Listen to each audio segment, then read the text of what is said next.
भारत में 25 करोड़ मुसलमानों की आबादी होने के बावजूद भी आखिर क्यों हो रहा है अल्लाह का अपमान। भारत में रहने वाली मुस्लिम औरतें इस्लाम छोड़ने पर उतारू हैं। मुस्लिम नौजवान ने दी भगवान श्री राम को गाली। और क्या सीमा हैदर पर पड़ी है खुदा की मार।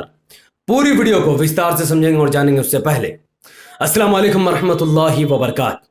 अल्लाह के नाम से शुरू, जो बड़ा कृपालु और अत्यंत दयालु। बिहार में रहने वाला एक हिंदू नौजवान अनिकेत, जो अल्लाह सुब्हानहू व तआला को गाली देता है, अपमान करता है, वह अल्लाह सुब्हानहू व तआला को गे कहता है और अल्लाह का अपमान करके मुस्लिम समाज को दुख पहुंचाने का काम करता है।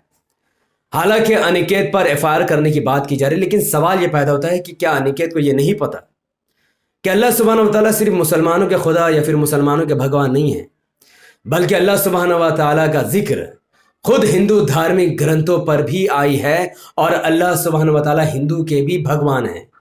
अल्लाह सुब्हानहू व तआला का जिक्र हिंदू धार्मिक ग्रंथ Rigveda book number 2 verse number hymn number 1 और वर्स नंबर 11 में आया। अल्लाह ताला का नाम जिक्र है उसमें।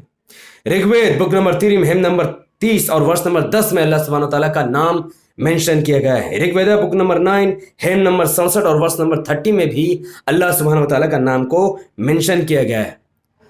अगर कोई आपसे कहता है कि अल्लाह ताला मर्द है या औरत है या फिर अल्लाह ताला गे है, तो ये तमाम की तमाम बातें अल्लाह ताला को अपमानित करती हैं, क्योंकि अल्लाह ताला ना ही मर्द है और ना ही औरत और ना ही गे हैं, बल्कि अल्लाह सुब्हानहू व तआला के बारे में कुरान में सूरह इखलास सूरह नंबर 114 में है, कुल हुवल्लाहु अहद। अल्लाह सुब्हानहू व तआला फरमाता है कि तुम कहो कि वो अल्लाह है, वो एक है, अल्लाह समद, अल्लाह बेनियाज, अल्लाह ताला को किसी की ज़रूरत नहीं है, अल्लाह ताला को किसी चीज़ की ज़रूरत नहीं है। लम यलिद, ना वो किसी से पैदा, वलम यूलद, ना कोई उससे पैदा है, वलम यकुल लहू कुफुवन अहद, उसके जैसा कोई भी इस ब्रह्मांड में नहीं है। ठीक इसी तरीके से हिंदू धार्मिक ग्रंथ चांदोग्य उपनिषद में भी कहा गया कि वो एक है और उसके जैसा दूसरा कोई भी नहीं है। हिंदू धार्मिक ग्रंथ उपनिषद चैप्टर नंबर 4 वर्स नंबर 20 में कहा गया कि उसे आज तक ना ही किसी ने देखा और ना ही कोई आंख उसे कभी देख सकेगी। उपनिषद चैप्टर नंबर 6 वर्स नंबर 9 में कहा गया कि ना ही उसका कोई माँ बाप है और ना ही उसकी कोई औलाद है। और उसी उपनिषद के चैप्टर नंबर 4 वर्स नंबर 19 में कहा गया कि उसके जैसा दूसरा कोई नहीं, यानी अल्लाह ताला ना ही मर्द है, ना औरत, ना गे, यानी अल्लाह सुब्हानहू व तआला यूनिक है, उसके जैसा दूसरा कोई है ही नहीं। जब से ये ब्रह्मांड बना है उससे पहले से अल्लाह है, और ब्रह्मांड जब खत्म हो जाएगा तब भी अल्लाह ताला की ज़ात बाकी रहेगी। तो जब अल्लाह ताला को किसी ने देखा ही नहीं है और अल्लाह ताला का कोई माँ बाप नहीं, अल्लाह ताला की कोई बीवी नहीं, अल्लाह ताला का कोई औलाद नहीं, तो फिर अल्लाह ताला को मर्द औरत या फिर गे कैसे कहा जा सकता है। तो अल्लाह ताला को मर्द औरत गे कहना अल्लाह ताला का अपमान है, जो कि अनिकेत नामक व्यक्ति ने किया। अब या तो वो माफ़ी मांगेगा या फिर उस पर धारा 153A के तहत एफआईआर कर दी जाएगी, जिसके अकॉर्डिंग जो भी व्यक्ति समाज में हिंदू और मुसलमान को लड़ाने के काम करता है उस पर धारा 153A लगाई जाती है, जिसके तहत 3 साल की उस व्यक्ति को सज़ा हो सकती है और उस पर एक मोटा जुर्माना आयद किया जा सकता है। उसी तरीके से सोशल मीडिया में लोगों ने देखा कि किस तरीके से एक मुस्लिम महिला जिसका नाम नाजनीन अख्तर है, वो कहती हैं कि हमारे इस्लाम में औरतों की कोई इज्जत नहीं होती, हमें अपने ही भाई और अब्बू से ख़तरा होता है। हालांकि जो बातें ये कह रही है, ऐसी बातें कोई आम मुसलमान तो कोई आम इंसान भी अपने बाप के बारे में ऐसी बातें नहीं सोच सकता है। लेकिन तहकीक करने पर पता चला है जो तस्वीर इस नाजनीन अख्तर नाम के आईडी में यूज़ किया गया, यही तस्वीर अलग अलग नामों से कई लोग फेक अकाउंट चला रहे हैं। जैसा कि साइमा फराज में भी सेम तस्वीर का यूज़ हुआ, अलीना मलिक में भी सेम लड़की का तस्वीर का यूज़ किया गया और इब्तिदा फातिमा नाम के ट्विटर यूज़र में भी सेम तस्वीर का यूज़ किया गया। तो एक फेक मुस्लिम औरत को लेकर फेक ट्वीट करके यह भ्रम फैलाया जा रहा है कि मुस्लिम औरतें अपने बाप और अपने भाई पर इल्ज़ाम मढ़ रही है, जबकि ये तमाम के तमाम आईडी चलाने वाले कोई हिंदुत्व संगठन के लोग हैं। तभी डॉक्टर साजिद खान उत्तर प्रदेश के एक मुस्लिम नौजवान ने पहले तो राम भक्तों को गाली दी, जो कि सरासर गलत है, और फिर नेक्स्ट लेवल आगे बढ़ते हुए उस उत्तर प्रदेश के रहने वाले डॉक्टर साजिद खान ने भगवान श्री राम को गाली दी। हिंदू समाज के एक बड़ा वर्ग जो श्री राम जी को भगवान मानता है, जो उनको अपना आदर्श मानता है, और कुरान हुक्म देता है कि दूसरे देवी देवताओं को गाली मत दो, फिर भी एक मुसलमान होने के नाते डॉक्टर साजिद खान ने भगवान श्री राम या फिर राम भक्तों को गाली कैसे दे सकता है? जब इसकी खबर जौनपुर पुलिस को की गई तो जौनपुर पुलिस ने जांच पड़ताल में पाया कि थाना अध्यक्ष के द्वारा अवगत किया गया है कि जांच से पोस्टकर्ता की आईडी हैक होना पाया गया। यानी एक मुसलमान की आईडी को हैक किया जा रहा है और उस आईडी के थ्रू जिसको भगवान माना जाता है एक हिंदू समाज द्वारा, उस भगवान को गाली दिलाई जा रही है। यानी भारत का कोई भी मुसलमान किसी भगवान को गाली नहीं दे रहा, ना ही देना चाहता है, क्योंकि कुरान हमें मना करता है किसी के भगवान को गाली देने से। कुरान अखलाक सिखाता है, तहजीब सिखाता है, गाली देना नहीं सिखाता। लेकिन मुसलमानों की आईडी को हैक करके संघी कीड़े हिंदू और मुसलमान में लड़ाई लगाने के लिए अपने ही भगवान को गाली दे रहे हैं, जो कि कितने शर्म की बात है। और गाली से याद आया, अजीत भारती नाम का एक व्यक्ति जो मुसलमानों को भी गाली दे रहा है। मोहम्मद जुबैर नाम का एक मुस्लिम एक्टिविस्ट है।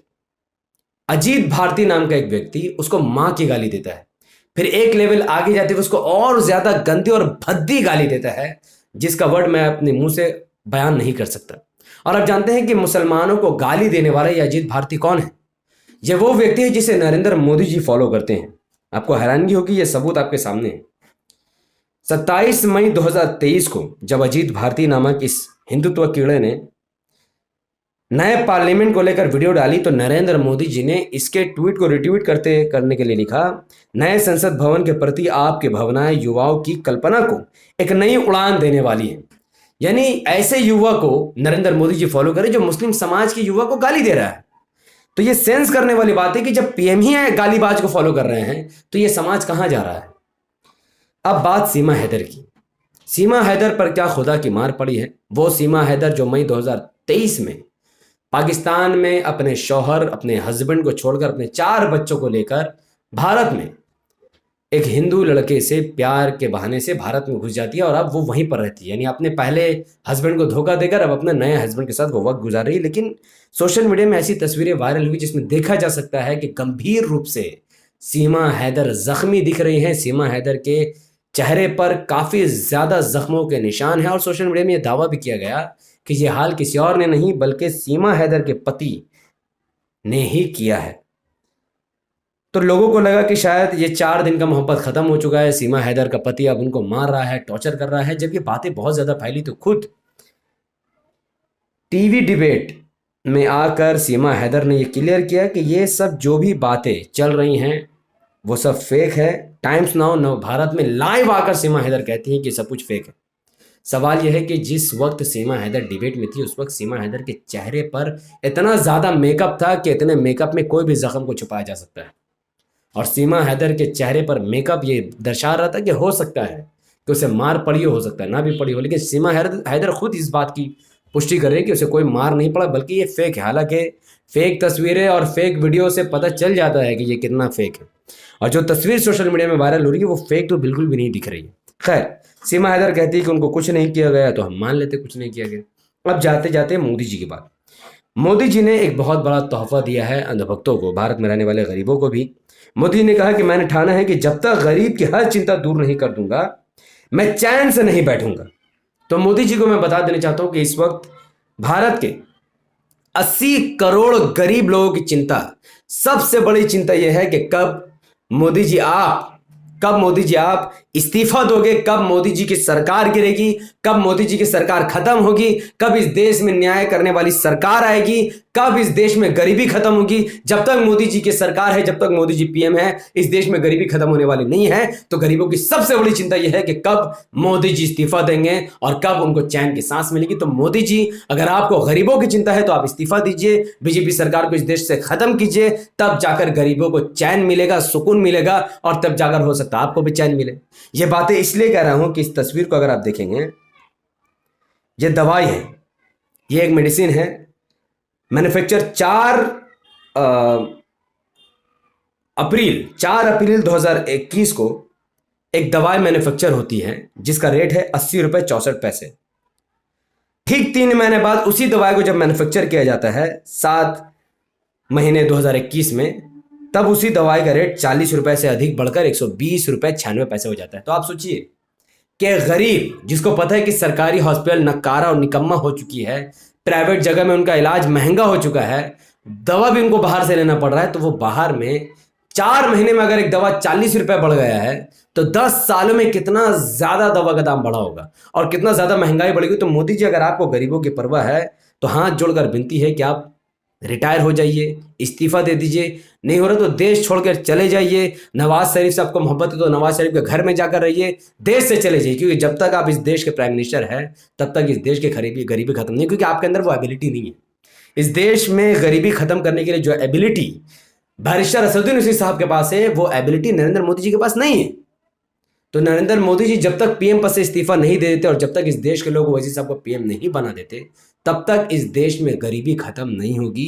तो जिस तरीके से 4 महीने के अंदर एक दवा में 40 रुपए का इजाफा हो गया, तो आने वाले 10, 20, 30 सालों में यही दवा, एक एक दवा 500-500 रुपए का बिकता हुआ मिलेगा, तब आप खरीद भी नहीं सकोगे।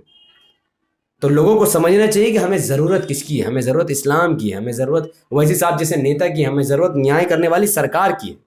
और जो बातें इस वीडियो के माध्यम से मैंने आप तक पहुंचाई है, वो बातें बहुत ज़रूरी हैं और लोगों तक भी आपको पहुंचानी चाहिए, ताकि जो भी हिंदू भाई अल्लाह सुब्हानहू व तआला से नफरत कर रहा है या उनको गाली दे रहा है, उनको अपने धार्मिक ग्रंथ को पढ़ना चाहिए कि उनके ही धार्मिक ग्रंथ में अल्लाह सुब्हानहू व तआला का नाम जिक्र है।